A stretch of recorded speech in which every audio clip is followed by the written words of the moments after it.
Good morning. I just want to read to you from 2 Corinthians 1. It says, "Praise be to the God and Father of our Lord Jesus Christ, the Father of compassion and the God of all comfort, who comforts us in all our troubles, so that we can comfort those in any trouble with the comfort we ourselves receive from God. For just as we share abundantly in the suffering of Christ, so also our comfort abounds through Christ." I'd love to point out 4 things that we can see in these verses. The first thing is that there are 2 amazing titles given to God here. He is the Father of compassion and the God of all comfort. We not only have a God who is powerful and mighty, who is the creator of all things, who knows everything and is in control of everything. We have the God who is compassionate and loves to comfort those who are downcast.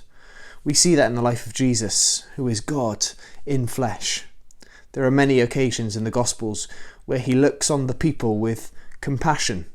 He cares for them, he loves them, he feeds them, he listens to their problems, he comforts them when they're afraid. He shows compassion to children, to old people, to soldiers, to women, to the sick, to the rich, to the poor, to prostitutes and to religious leaders, to everyone.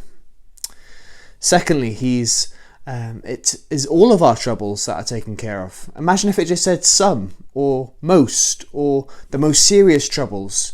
No, all of them. So whatever you're going through, whether it's big or small, God knows about it, and he wants to comfort you in it.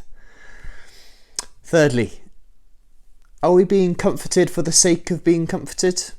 No, he says that we can comfort those in any trouble with the comfort that we have received. We have a duty as believers to share the comfort we have from God to other people. What a time it is to be a Christian when the world looks on in confusion and in misery. We can comfort with our words, with an encouraging phone call or a text. We can comfort with our actions. We can deliver essentials. We can point people to the one who is compassion defined. And fourthly, the last verse here says, "Just as we share abundantly in the sufferings of Christ, so also our comfort abounds through Christ." Have you ever heard the phrase union with Christ? You might have heard it if you've been to church before. It just means that we're connected with Jesus. Our identity is now in him. What happens to him by faith now happens to us as well. So what does that look like? Well, Galatians 2:20 says, "I have been crucified with Christ. It is no longer I who live, but Christ who lives in me." That's amazing, isn't it? Not I, but Christ. And the Bible doesn't sugarcoat what our lives will look like. It never says that life will be easy. And it isn't, is it? When Jesus had his last night with the disciples before he was killed, he told them how they would be persecuted, how they would suffer for their faith. He says a servant is not greater than his master. And if Jesus, the master, would be persecuted, and so would his people. It's not in the small print, it's not hidden away. We see that throughout the Bible.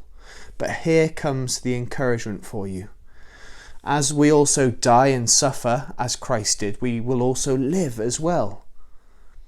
We also share his comforts, knowing that we have the hope of rising again like he has.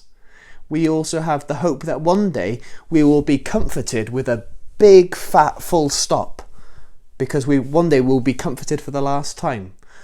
One day he will comfort us and we will never need to be comforted again, because there will be an end to all sin, to all suffering, to all pain and sadness. There will be no more. So join with me and let's worship the God of all comfort today.